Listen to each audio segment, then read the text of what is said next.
ಆತ್ಮೀಯ ಬೀಡಿ ಕಾರ್ಮಿಕ ಸಹೋದರಿಯರೇ, ಇಲ್ಲಿ ಸೇರಿದಂಥ ಎಲ್ಲ ಸಂಘಟನೆಗಳ ಮುಖಂಡರುಗಳೇ, ಸಹೋದರರೇ,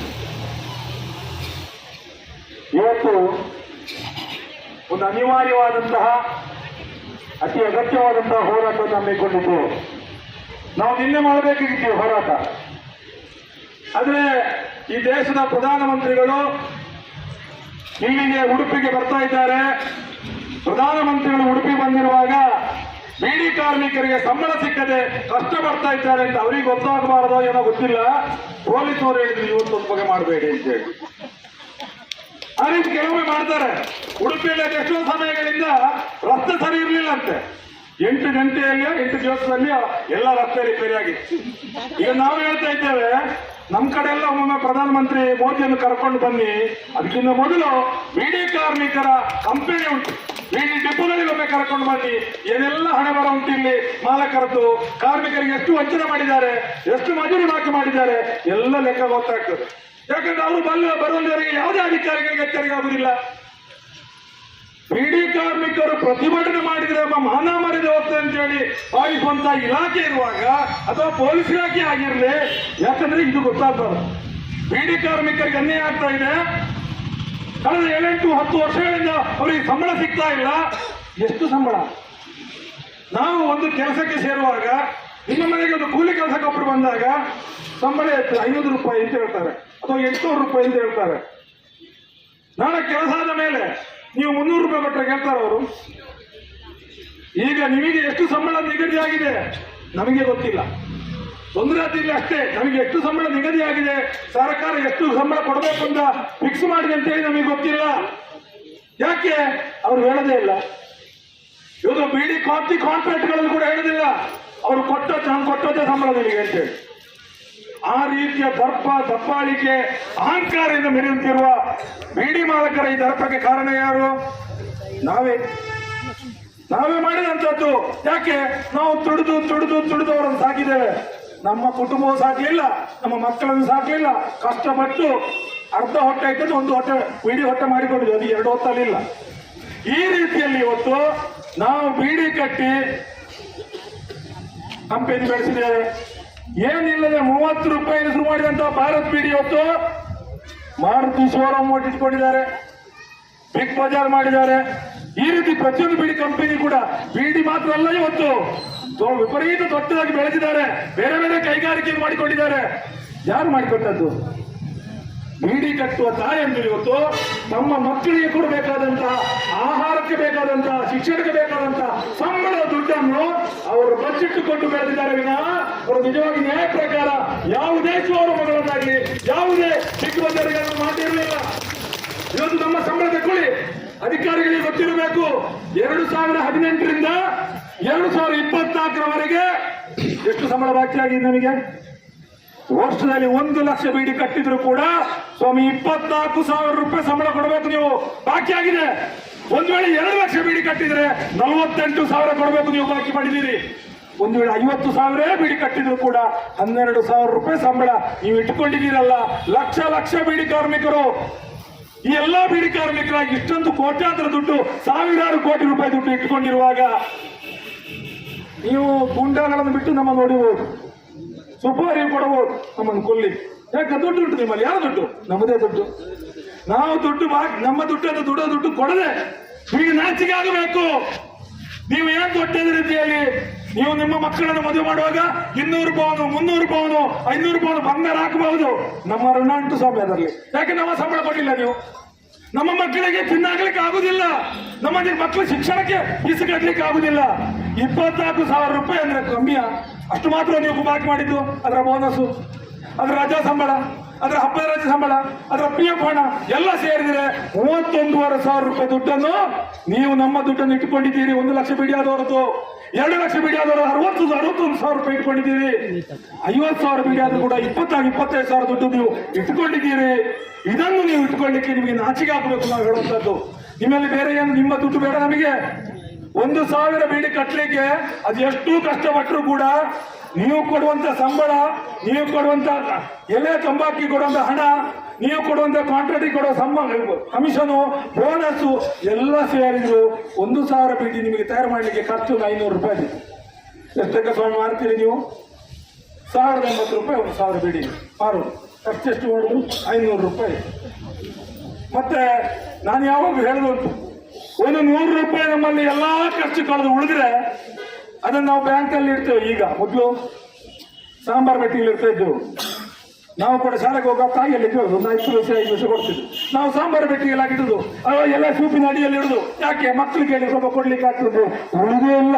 ಉಳಿದ್ರೆ ಮಾಲಕರಲ್ಲಿ ಧನಿಗಳಲ್ಲಿ ಉಳಿದ್ರೆ ಅವ್ರಿಗೆ 120 ರೂಪಾಯಿ ಸಂಜೆ ಆಗುವಾಗ ಎಲ್ಲಾ ಖರ್ಚು ಮಾಡುದು, ನಿಮ್ಮ ಸಂಬಳ ಕೊಟ್ಟು ಉಳಿದ್ರೆ ಅದೊಂದು ದೊಡ್ಡ ಬ್ಯಾಂಕಲ್ಲಿ ಇಡಬೇಕಲ್ಲ. ಈಗ ನೀವು ಬ್ಯಾಂಕಲ್ಲಿ ಇಟ್ಟರೆ ನಿಮಗೆ 4% ಬಡ್ಡಿ ಬರುದು. ಅವರಿಗೆ 4% ಬಡ್ಡಿ ಎಲ್ಲ ಸಾಕಾಗುದಿಲ್ಲ. ಅವ್ರು ಎಲ್ಲಿ ಇಡ್ತಾರೆ? ಯಾವ ದೊಡ್ಡ ಬ್ಯಾಂಕು? ನಿಮ್ಮ 2 ಬಂಗಾರದ ಕೈ. ಈ ಕೈಗೆ ಆ 120 ರೂಪಾಯಿಯಲ್ಲಿ 100 ರೂಪಾಯಿ ಅರ್ಧ ಚೀಲ ಎಲೆ, 20 ರೂಪಾಯಿ 200 ಗ್ರಾಂ ತೂತ ತಂಬಾಕು ನಿಮ್ಮ ಕೈಯಲ್ಲಿ ಇಟ್ಟರೆ ನೀವು ಅದನ್ನು 1,080 ರೂಪಾಯಿ ಮಾಡಿ ಕೊಡ್ತೀರಿ 2 ದಿವಸದಲ್ಲಿ. ಅದಕ್ಕೆ ದೊಡ್ಡ ಬಡ್ಡಿ ಬ್ಯಾಂಕಲ್ಲಿ ಸಿಗ್ತದ? ಅಂತ ಬಂಗಾರದ ಕೈ ಆದ ನಮ್ಮನ್ನು, ಈ ಬಂಗಾರದ ಕೈಯಲ್ಲಿ ನಮ್ಮ ಮಕ್ಕಳನ್ನು ಬೆಳೆಸಲಿಕ್ಕೆ ನೀವು ಬಿಡ್ತಾ ಇಲ್ಲ, ಈ ಅಧಿಕಾರಿಗಳು ಕೂಡ ಬಿಡ್ತಾ ಇಲ್ಲ. ಈ ರೀತಿಯಲ್ಲಿ ನಮ್ಮ ಬಂಗಾರದ ಕೈಯಲ್ಲಿ ಉತ್ಪತ್ತಿ ಆದಂತ ಈ ಸಾವಿರಾರು ಕೋಟಿ ರೂಪಾಯಿ ಹಣವನ್ನು ಲೂಟಿ ಮಾಡಲಿಕ್ಕೆ ಬಿಡುದು ಯಾವುದೇ ಸರ್ಕಾರ ಆಗಿರ್ಲಿ. ಇದೆಂತ ರಾಜಕೀಯ? ಇದು ರಾಜಕೀಯ? ನಾವು ಇದಕ್ಕೆ ಒಟ್ಟು ಕೊಡುದು? ಯಾಕೆ ನಿಮಗೆ ರಾಜಕೀಯ ಹೇಳ್ತೀರಿ? ನಮಗೆ ನಿಮ್ಮ ಓಟಿನ ರಾಜಕೀಯ ಬೇಡ ಸ್ವಾಮಿ. ಆದ್ರೆ ರಾಜಕೀಯ ನಿರ್ಧಾರ ಮಾಡುದು ನಮ್ಮ ಬದುಕನ್ನು. ನೀವು ರಾಜಕೀಯವಾಗಿ ನಾವು ಓಟು ಕೊಟ್ಟು ಗೆದ್ದ ಮೇಲೆ ತಂದೆ ನಮ್ಮ ಮಜೂರಿಯನ್ನು ಕಡಿಮೆ ಮಾಡುದು. 315 ರೂಪಾಯಿ ಸಂಬಳ ನೀವು ಕೊಡ್ಲಿಲ್ಲ, ಕೋರ್ಟ್ಗೆ ಹೋಗಿದ್ದೀರಿ. ಆದ್ರೆ 315 ಆಗಿತ್ತು, ನೀವು ಕೊಡ್ಲಿಲ್ಲ ಸರಿ. ಆದ್ರೆ 315 ರೂಪಾಯಿ ಸಂಬಳ ನೀವು ಕೊಡದೇ ಇರುವಾಗ ಅದು ಕೊಡಬೇಕು, ಕೊಡಿಸ್ಲಿಕ್ಕೆ ತಾಕತ್ತಿಲ್ಲ ಸರ್ಕಾರಕ್ಕೆ. ನಾವು ಓಟು ಕೊಟ್ಟಿದ್ದೇವೆ. ನೋಟು ಕೊಟ್ಟು ಗೆದ್ದ ಮೇಲೆ ಅವ್ರು ಏನ್ ಮಾಡಿದ್ರು? ಧನಿಗಳು ಪಾಪ, ಅವರಿಗೆ 2 ಹೊತ್ತು ಊಟ ಮಾಡ್ಲಿಕ್ಕೆ ಗತಿ ಇಲ್ಲ, ಬರೀ ಕಷ್ಟದಲ್ಲಿದ್ದಾರೆ. ಅವರಿಗೆ ಕೈಗಾರಿಕೆ ನಡೆಸಲಿಕ್ಕೆ ಆಗುದಿಲ್ಲ, ನಿಮಗೆ ಕೆಲಸ ಕೊಡ್ಲಿಕ್ಕೆ ಆಗುದಿಲ್ಲ. ಬೇಜಾರು ಮಾಡಬೇಡಿ, ನೀವು ಖುಷಿಯಲ್ಲಿದ್ದೀರಿ, ನೀವು ಸಂತೋಷದಲ್ಲಿದ್ದೀರಿ. ನಮ್ಮಂತವ್ರನ್ನು ಗೆಲ್ಲಿಸಿ ಓಟಿಗೆ ಕಳಿಸಿ ವಿಧಾನಸಭೆಗೆ ಕಳಿಸಿದ್ದೀರಿ. ಅದರಿಂದ ನಿಮ್ಮ ಸಂಬಳ 315 ಇನ್ನು ಬೇಡ, 270 ಸಾಕು ಅಂತೇಳಿ ಮಾಡ್ತಾರಲ್ಲ ಅವರು. ಇವರು ಎಂತ ದ್ರೋಹಿಗಳು ಇವರು? ತಾಯಿಯ ಹೊಟ್ಟೆಗೆ ಹೊಡೆಯುವಂತ ದ್ರೋಹಿಗಳು ಇವರು. 315 ರೂಪಾಯಿ ಇದ್ದ ಸಂಬಳವನ್ನು 270 ಇಳಿಸಿದ್ದು ಕಾಂಗ್ರೆಸ್ ಸರ್ಕಾರಕ್ಕೆ ಮಾತ್ರ ಬರೆಯುವುದಿಲ್ಲ ನಾನು. ಇಲ್ಲಿವರ MLA ಯಾರು? 224 MLA ಒಂದೇ ಒಂದು MLA ಬೀಡಿ ಕಟ್ಟು ತಾಯಂದಿರ ಪರವಾಗಿ ಇಲ್ಲ ಸಂಬಳ ಕಡಿಮೆ ಮಾಡಬೇಕು ಅಂತ ಹೇಳಿಲ್ಲ. ನಮ್ಮ ಕಾಮತ್ರು ಇದ್ದಾರೆ ಇಲ್ಲಿ, ವೇದವಾಸ್ ಕಾಮತ್ತು, ಅವರಿಗೆ ಕೂಡ ಒಂದು ಕಂಪನಿ ಇದೆ, ಕ್ಯಾಶು ಫ್ಯಾಕ್ಟ್ರಿ, ಅವರಿಗೆ ಕೂಡ ಇದು ಕಡಿಮೆ ಆಗಬೇಕಾಗಿದೆ. ಬೀಡಿಯಲ್ಲಿ ಕಂಪನಿ ಅಂದ್ರೆ ನನ್ನ ಸಂಬಳ ಕಮ್ಮಿ ಮಾಡಬಹುದಲ್ಲ. ಎಲ್ಲ MLAಗಳು ಇಲ್ಲಿ ಹೊಡೆದಾಡಿಕೊಳ್ತಾರೆ. ಒಂದು ಕಡೆ ಹೇಳ್ತಾರೆ ನಾವು ಹಿಂದೂಗಳ ಉದ್ಧಾರ ಮಾಡ್ತೇವೆ, ಒಂದು ಕಡೆ ಹೇಳ್ತಾರೆ ನಾವು ಮುಸಲ್ಮಾನರ ಉದ್ಧಾರ ಮಾಡ್ತೇವೆ, ಇನ್ನೊಂದು ಕಡೆ ಹೇಳ್ತೇವೆ ನಾವು ಬಡವರ ಉದ್ಧಾರ ಮಾಡ್ತೇವೆ, ಇನ್ನೊಂದು ಕಡೆ ಹೇಳ್ತೇವೆ ನಾವು ಗ್ಯಾರಂಟಿ ಮೂಲಕ ನಿಮ್ಮನ್ನು ರಕ್ಷಣೆ ಮಾಡ್ತೇವೆ ಅಂತ ಹೇಳಿ. ಸಂಬಳ ತೆಗೆಸಿಕೊಳ್ಳುವ ಗ್ಯಾರಂಟಿ ನಿಮ್ಮಲ್ಲಿಲ್ಲ, ನಮಗೆ ಸರಿಯಾದ ಕೆಲಸ ಪಡಿಸುವ ಗ್ಯಾರಂಟಿ ನಿಮ್ಮಲ್ಲಿಲ್ಲ. ಬೀಡಿ ಕಾರ್ಮಿಕರು ಹಿಂದೂಗಳಾದ್ರೂ ನಾವು ಹಿಂದೂಗಳು ನಿಮಗಲ್ಲ. ಮುಸಲ್ಮಾನ ಉದ್ಧಾರ ಮಾಡುವವರಿಗೆ ಕೂಡ ಬೀಡಿ ಕಟ್ಟುವ ಮುಸಲ್ಮಾನರು ಇದ್ರೆ ನಿಮಗೆ ಮುಸಲ್ಮಾನರು ನಾವಲ್ಲ. ನಾವು ಯಾರು? ದುಡಿಯೋರು. ನಮಗೆ ನ್ಯಾಯ ಕೊಡಬೇಕಾಗಿ ಕಾಣುವಾಗ ನಾವು ದುಡಿಯೋರು, ಮಾಲಕರಲ್ಲ. ನಿಮಗೆ ಬೇಕಾದ್ದು ಮಾಲಕರು, ಅವರು ಕೈ ಬಿಸಿ ಮಾಡ್ತಾರೆ. ನಿಮ್ಮದು ನಿಮ್ಮ ಅಧಿಕಾರಿ ವರ್ಗ ಸರ್ಕಾರದ ಚುನಾವಣೆಯ ಇರುವಂತ ಎಲ್ಲ ಆಡಳಿತ ರಾಜಕೀಯ ಪಕ್ಷದವರು ನಿಮ್ಮೊಟ್ಟಿಗೆ ಇರ್ತಾರೆ. ಯಾಕೆಂತ ಹೇಳಿದ್ರೆ ನಾವು ಓಟು ಕೊಡ್ಲಿಕ್ಕಿರುವುದು ಮಾತ್ರ. ನಮ್ಮ ರಾಜ್ಯಕ್ಕೆ ಬದುಕು ನಿರ್ಧಾರ ಆಗುವುದು ರಾಜಕೀಯದಲ್ಲಿ ಗೆದ್ದು ಹೋದ ಸರ್ಕಾರದಿಂದ. ಅದು ಬಿಜೆಪಿ ಗೆಲ್ಲಿ, ಕಾಂಗ್ರೆಸ್ ಗೆಲ್ಲಿ, ನಾವು ಓಟು ಕೊಟ್ಟು ಕಳಿಸಿದ್ರೆ ಮಾತ್ರ ಬೀಡಿ ಕಟ್ಟುವವರಿಗೆ ಮಜೂರಿ ಕಡಿಮೆ ಮಾಡ್ಲಿಕ್ಕೆ ಆಗುದು. ನಾವು ಓಟು ಕೊಟ್ಟು ಕಳಿಸಿದ್ರೆ ಮಾತ್ರ ನಮ್ಮ ಸಂಬಳ ಜಾಸ್ತಿ ಮಾಡ್ಲಿಕ್ಕೂ ಆಗುದು. ನಮ್ಮ ಒಂದು ಅಕ್ಕಿಗೆ ಎಷ್ಟು ಸಂಬಳ ರೇಟ್ ಆಗಬೇಕು, ಒಂದು ದಿನಬಳಕೆ ವಸ್ತುಗಳಿಗೆ ಎಷ್ಟು ಕೊಡಬೇಕು, ಎಣ್ಣೆಗೆ ಎಷ್ಟು ಕೊಡಬೇಕು, ಮೆಣಸಿಗೆ ಎಷ್ಟು ಕೊಡಬೇಕು, ನೀವೆಂಟು ಮಾಡುದು ನಾವು ಒಂದು ಕೊಟ್ಟ ಓಟು. ನಮ್ಮ ಮಕ್ಕಳಿಗೆ ಉಚಿತ ಶಿಕ್ಷಣ ಎಷ್ಟು ಸಿಗಬೇಕು, ಅಲ್ಲ ಫೀಸ್ ಎಷ್ಟು ಬೇಡಬೇಕು ಅಂತ ಹೇಳುದು ನಾವು ಒಂದು ಕೊಟ್ಟ ಓಟು. ಈಗ ನಾವೇ ತಪ್ಪು ಮಾಡಿದ್ದೇವೆ. ನಾವು ನಮ್ಮ ದ್ರೋಹಿಗಳನ್ನು, ನಮ್ಮ ಶತ್ರುಗಳನ್ನು ಓಟು ಕೊಟ್ಟು ಕಳಿಸಿದ್ದೇವೆ. ಕೆಂಬಾವುಟ ಹಿಡ್ಕೊಂಡು ಬಂದ್ರೆ ತಮಾಷೆ ಮಾಡುವವರು. ಯಾಕೆ? ಅವರಿಗೆ ಗತಿ ಇಲ್ಲದವರು ಅಂತೇಳಿ. ಆದ್ರೆ ಒಂದು ಗೊತ್ತಿರಬೇಕು, ನಮಗೆ ಇರುವಂತಹ ಚರಿತ್ರೆ, ಈ ಕೆಂಬಾವಟಿಗೆ ಇರುವಂತಹ ಇತಿಹಾಸ ನಿಮಗೆ ಯಾರಿಗೂ ಇಲ್ಲ. ಯಾಕೆ? ವಾರದಲ್ಲಿ ಒಂದು ದಿವಸ ರಜೆ ಕೊಡಬೇಕು ಅಂತ ಹೇಳಲಿಕ್ಕೆ ನಾವು ಜೀವ ಬಿಟ್ಟಿದ್ದೇವೆ, ಈ ಬಾವುಟ ಹಿಡ್ಕೊಂಡು ಹೋರಾಟ ಮಾಡಿದ್ದೇವೆ.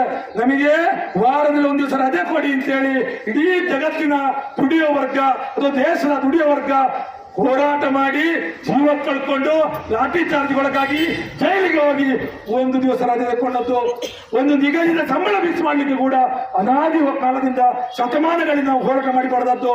ನಮ್ಮ ತಾಯಂದಿರು, ನಮ್ಮ ಅಜ್ಜಂದಿರು ಹೋರಾಟ ಮಾಡಿ, ನಮಗೆ ಗೊತ್ತೇ ಇಲ್ಲ, ಹುಟ್ಟುವಾಗಲೇ ಬೋನಸ್ ಉಂಟು, ಹುಟ್ಟುವಾಗಲೇ ಹೆರಿಗೆ ಭತ್ಯೆ ಉಂಟು, ಹುಟ್ಟುವಾಗಲೇ ಸ್ಕಾಲರ್ಶಿಪ್ ಇತ್ತು, ಹುಟ್ಟುವಾಗಲೇ ಸಂಬಳ ಇತ್ತು.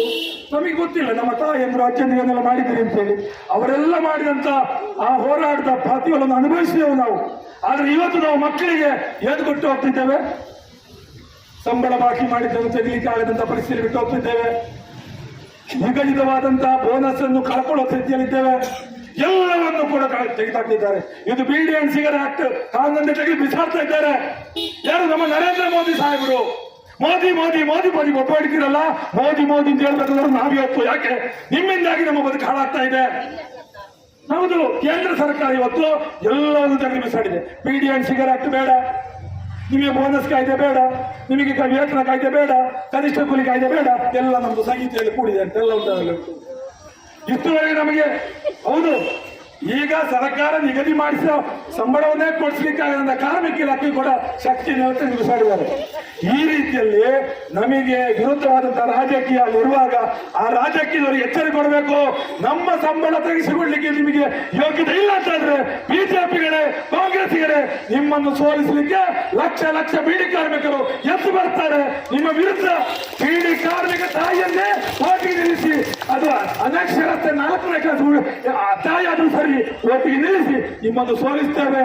ನಿಮಗೆ ಗೆಲ್ಲಬೇಕು ಅಂತ ಆಸೆ ಇದ್ರೆ ನಮ್ಮ ಸಂಬಳ ತೆಗೆಸಿಕೊಡಿ, ನಮ್ಮ ಬದುಕಿಗೆ ರಕ್ಷಣೆ ಮಾಡಿ.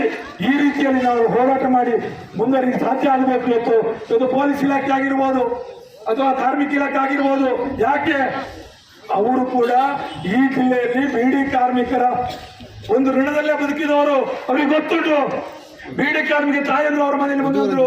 ಬೀಡಿ ಪೊಲೀಸರು ಹೇಳ್ತಾರೆ, ನನ್ನ ತಾಯಿಗೆ ಪೆನ್ಷನ್ ಬರ್ತಾ ಇಲ್ಲ ಅಂತ, ಅದೇನೋ ತೊಂದರೆ ಆಗಿದೆ ಅಂತ ಹೇಳಿ ಅದನ್ನು ಸರಿ ಮಾಡಲಿಕ್ಕೆ ಪೊಲೀಸರು ಬೆಳತಂಗಡಿಯಲ್ಲಿ. ಅಂದ್ರೆ ಈ ರೀತಿಯಲ್ಲಿ ಹೊರತು ದೊಡ್ಡ ರೀತಿಯಲ್ಲಿ ಸಮಸ್ಯೆಗಳಾದಾಗ ಕೆಂಪಾಗುವುದು ನೆನಪಾಗುವುದು, ಬೇರೆ ಯಾರು ನೆನಪಾಗುವುದಿಲ್ಲ. ನಮಗೆ ಒಂದು ಗೊತ್ತು ಬೇಕು, ಹಿಂದೂಗಳಾಗಿ ಹಿಂದೂಗಳ ರಕ್ಷಣೆ ಮಾಡ್ತೇವೆ ಅಂತ ಹೇಳಿ ಸುಳ್ಳು ಹೇಳುವವರನ್ನು ಮೊದಲು ಸೋಲಿಸಬೇಕು. ಬಡವರು ಉದ್ಧಾರ ಮಾಡ್ತೇವೆ, ನಿಮಗೆ ಧರ್ಮಕ್ಕೆ ದುಡ್ಡು ಕೊಡ್ತೇವೆ ಅಂತ ಹೇಳಿ ನಮಗೆ ದುಡಿದ ಸಂಬಳ ಕೊಡದಂತ ರಾಜಕೀಯವನ್ನು ಮೊದಲು ಸೋಲಿಸಬೇಕು. ನಾವೆಲ್ಲರೂ ಕೂಡ ಒಂದಾಗಿ ನಿಜವಾದ ನಮ್ಮ ಬದುಕಿನ ರಾಜಕೀಯ ತೋರಿಸ್ಕೊಡ್ಬೇಕು. ನಾವು ಮೊನ್ನೆ ಒಂದು ಕಥೆ ಹೇಳಿ ನಿಲ್ತೇನೆ. ನಾನು ಮೊನ್ನೆ ಸೀತಾಪಹರಣ ಅಂತ ತಾಳಮಟ್ಲೆ ಮಾಡಿದ್ದೇವೆ. ರಾತ್ರಿ ಆಗಲು ಕೂತ್ಕೊಂಡಿದ್ದೇವಲ್ಲ, ಅಲ್ಲಿ ಕೂತ್ಕೊಂಡು ಯಕ್ಷಗಾನ ಮಾಡೋದು ಖಂಡಿತ. ಸೀತಾಪಹರಣ ಮಾಡುವಾಗ ನಮಗೊಂದು ಬೇಕು, ನಾವೆಲ್ಲ ಕೂಡ ಸೀತೆಗಳಾದ್ರೆ ಏನಾಗ್ತದೆ? ಸೀತೆಗೆ ಏನಾಗಿತ್ತು? ಸೀತೆ ಭ್ರಮೆಗೊಳಗಾಗಿದ್ಲು. ಅಲ್ಲಿ ಬಂಗಾರದ ಜಿಂಕೆ ಬಂತು, ಚಿನ್ನದ ಜಿಂಕೆ ಅಂತ ನಮ್ಗೆ ಆಸೆ ಆಯ್ತು. ಅದು ಬೇಕೇ ಬೇಕು ಅಂದ್ರೆ ಸೀತೆ ಆಟ. ನೋಡುವ ಸೀತೆ, ಅದು ಬಂಗಾರದ ಜಿಂಕೆ ಅಲ್ಲ, ನಿನ್ ತಲೆಯಲ್ಲಿ ಬೇಡದೆಲ್ಲ ತುಂಬಿಸ್ಕೊಳ್ಬೇಡ, ಅದು ಮೋಸ ಜಿಂಕೆ ಇಲ್ಲ, ಅದು ಬಂಗಾರ ಜಿಂಕೆ ನನಗೆ ಬೇಕು, ನನಗೆ ಬಂಗಾರ ಜಿಂಕೆ ಬೇಕು ಅಂತ ಒಪ್ಪಿತು ಸೀತೆ. ಅವಳು ಅದಕ್ಕೆ ಭ್ರಮೆಗೊಳಗಾಗಿದ್ಲು. ನಮ್ಮನ್ನು ಕೂಡ ಹಿಂದೂ ಧರ್ಮದ ರಕ್ಷಣೆಗಾಗಿ ಅಂತೇಳಿ ನಾವಿರುವುದು ಅಂತೇಳಿ ನಮ್ಮನ್ನು ಕೂಡ ಬಂಗಾರ ಜಿಂಕೆಗೆ ಮರಳಾದ ಸೀತೆಯನ್ನಾಗಿ ಮಾಡಿಟ್ಟಿದ್ದಾರೆ. ನಾವೆಲ್ಲರೂ ಕೂಡ ಸೀತೆಗಳಾಗಿದ್ದೇವೆ. ಅದರಿಂದ ಇವರೆಲ್ಲ ಅಹಂಕಾರದ ಮೆರೆಯುವುದು. ಆದ್ರೆ ಆ ಸೀತೆಯನ್ನು ಭ್ರಮೆಗೊಳಗಾದ ಕಾರಣ ಅಲ್ಲಿ ಅವರ ಅಪಹರಣ ಆಗಲಿಕ್ಕೆ ಕಾರಣ ಆಯಿತು. ಯಾರಿಂದಾಗಿ? ನಾವು ನಿರಂತರವಾಗಿ ಯಾವುದನ್ನು ನಂಬ್ತೇವೆ? ನಮ್ಮ ಧಾರ್ಮಿಕ ಶ್ರದ್ಧಾ ಕೇಂದ್ರವನ್ನು, ನಮ್ಮ ಸಂಸ್ಕೃತಿಯನ್ನು, ಸಾಧು ಸಂತರನ್ನು, ಸನ್ಯಾಸಿಗಳನ್ನು ನಾವು ನಂಬುವುದು ನಮ್ಮ ಸಂಸ್ಕೃತಿ. ಆ ಸನ್ಯಾಸಿ ವೇಷದಲ್ಲಿ ಬಂದು ರಾವಣ ಸನ್ಯಾಸಿ ವೇಷದಲ್ಲಿ ಬಂದು ಸೀತೆಯನ್ನು ಅಪಹರಣ ಮಾಡ್ತಾನೆ. ಹಾಗಾದ್ರೆ ನಾವು ಯಾವುದನ್ನು ನಂಬಲಿಕ್ಕೆ ಅವ್ರು ಬರ್ತಾರೆ? ನೀವು ಓಟು ಕೇಳಲಿಕ್ಕೆ ಸಂಬಳ ಕೊಡಬೇಕು ಅಂತಿಲ್ಲ, ಅವರು ಸನ್ಯಾಸಿ ವೇಷದಲ್ಲಿ ಬಂದ್ರೆ ಆಯ್ತು. ನೀವು ಓಟು ಕೊಡ್ಲಿಕ್ಕೆ ನಿಮಗೆ ಬಾಕಿಯಿಂದ ಸಂಬಳ ತೆಗೆಸಿಕೊಡ್ಬೇಕು ಅಂತಿಲ್ಲ. ಅವರು ರಾವಣ ಸ್ವರೂಪಿಯಾದಂತ ದುಷ್ಟದಾದ ವ್ಯಕ್ತಿಗಳಾಗಿದ್ರು ಕೂಡ ಅವರು ಸನ್ಯಾಸಿ ವೇಷದವರಾಗಿ ಬಂದು ನಮ್ಮಲ್ಲಿ ಕೈ ಮುಗಿದು ಕಾಲಿಡಿದು ಓಟು ಕೇಳುವಾಗ ನಾವು ನಂಬಿ ಬಿಡ್ತೇವೆ. ಯಾಕೆ? ನಾವೆಲ್ಲರೂ ಕೂಡ ಸೀತೆಗಳಾಗಿದ್ದೇವೆ. ಆದ್ರಿಂದ ರಾಮ ಹೇಳ್ತಾನೆ, ಭ್ರಮೆಗೊಳಬೇಕು ಆಗಬೇಡ ಸೀತೆ, ಅದು ಜಿಂಕೆ ಅಲ್ಲ, ಅದು ರಾಕ್ಷಸ, ಅದು ಕೆಟ್ಟದು, ಬೇಡ ಅಂತ ಹೇಳಿದ್ರೆ ಕೇಳಲಿಲ್ಲ. ನಾವು ಕೂಡ ಇವತ್ತು ಯಾರ ಮಾತನ್ನು ಕೇಳದೆ ಅವರು ಚಿನ್ನದ ಜಿಂಕೆಯನ್ನು ಬೇಯಿಸಿದ್ದೇವೆ. ಈ MLA-ಗಳನ್ನು MP-ಗಳನ್ನು ಗೆಲ್ಲಿಸಿಕೊಟ್ಟಿದ್ದೇವೆ. ಅವರ ಬುದ್ಧಿಯಲ್ಲಿ ನೀರು ಗೊತ್ತಾಗ್ತಾ ಉಂಟು ನಮಗೆ. ಅವರು ರಾವಣ ವೇಷಧಾರಿಗಳಾದ ಸನ್ಯಾಸಿಗಳಾಗಿ ಬಂದಿದ್ದಾರೆ, ನಮ್ಮ ಕೈಯಿಂದ ಮತ ಪಡ್ಕೊಂಡು ಹೋಗಿದ್ದಾರೆ. ಅವರು ನಿಜವಾಗಿ ಕೂಡ ಸನ್ಯಾಸಿಗಳಲ್ಲ. ಇದನ್ನು ವಿಮರ್ಶೆ ಮಾಡಿ ನೀವು ಸಾಧ್ಯ ಆಗಬೇಕು. ಬೀಡಿ ಕಾರ್ಮಿಕರಾದ ನಾವು ಈ ಎಲ್ಲ ವಿಚಾರಗಳನ್ನು ಅರ್ಥ ಮಾಡಿಕೊಂಡು ಇವತ್ತು ಕೊನೆಯಲ್ಲ ಇದು. ಇವತ್ತು ಅವರು ಕೊಡಿಸ್ತಾರೋ ಇಲ್ಲೋ ಗೊತ್ತಿಲ್ಲ. ಇವತ್ತು ಸಂತೋಷ್ ಲಾಡ್ ಅವರು ಅವರ ಕಾರ್ಯದರ್ಶಿಯನ್ನು ಕಳಿಸಿದ್ದಾರೆ. ಅವರು ಬಂದಿಗೆ ಏನು ಹೇಳ್ತಾರೆ ಗೊತ್ತಿಲ್ಲ. ನಮಗೆ ತಿಳಿಸಿಕೊಡದಿದ್ರೆ ನಾವು ಇವತ್ತು ಎಚ್ಚರಿಕೆ ಕೊಡ್ತೇವೆ. ಡಿಸೆಂಬರ್ 8 ನಾಡ್ತಾ ಸೋಮವಾರ ದಿವಸ ಇಡೀ ಮಂಗಳೂರಿನನ್ನು ಕೆಂಬಾಟ ಇಟ್ಕೊಂಡು ಮುತ್ತಿಗೆ ಹಾಕ್ತೇವೆ. ಇಡೀ ತಾಯಂದಿರನ್ನು ತುಂಬಿಸಿ ಬೀಡಿ ಕಾರ್ಮಿಕರನ್ನು ಲಕ್ಷ ಸಂಖ್ಯೆಯಲ್ಲಿ ಕರ್ಕೊಂಡು ಬಂದು ಇಲ್ಲಿ ಜಿಲ್ಲೆಗೆ ಮುತ್ತಿಗೆ ಹಾಕ್ತೇವೆ. ಆ ರೀತಿಯಲ್ಲಿ ದೊಡ್ಡ ರೀತಿಯ ಹೋರಾಟ ನಾಡ್ದು ಡಿಸೆಂಬರ್ 8ಕ್ಕೆ ಮಾಡ್ತೇವೆ ಅಂತ ಹೇಳುವ ಎಚ್ಚರಿಕೆ ಅವರಿಗೆ ಕೊಡದ ಜೊತೆಗೆ ನಾವು ಕೂಡ ಪ್ರಚಾರ ಮಾಡಬೇಕು. ನಾವಿಲ್ಲಿ ಘೋಷಣೆ ಮಾಡಿ ನಾವು ಮನೆಯಲ್ಲಿ ಕೂತ್ರೆ ಆಗುದಿಲ್ಲ. ಒಂದು 2-3 ಸರಿ ಕಷ್ಟ ಮಾಡುವ. 9 ತಿಂಗಳು ಹೊತ್ತು ಎತ್ತರೆ ಕಷ್ಟಪಟ್ಟು ಎತ್ತರೆ ಮಾತ್ರ ಈ ಮಕ್ಕಳು ಬೆಳೆಯುವುದು. ಅಲ್ಲಿರುವ ಸಂತೋಷ ನಮಗೆ. ಆದ್ರೆ ನನಗೆ ಆಗುದಿಲ್ಲ ಹೇಳಿ, ನಾನು ಒಬ್ಬ ಗರ್ಭಿಣಿ ಆಗುದಿಲ್ಲ, ನಾನು ಹೆರಿಗೆ ಮಾಡುದಿಲ್ಲ ಅಂತ ಹೇಳಿದ್ರೆ ಆಗ್ತದ? ಈ ರೀತಿಯಲ್ಲಿ ಕಷ್ಟ ಪಡಬೇಕಾಗ್ತದೆ, ಮತ್ತೆ ಸುಖ ಸಿಗ್ತದೆ.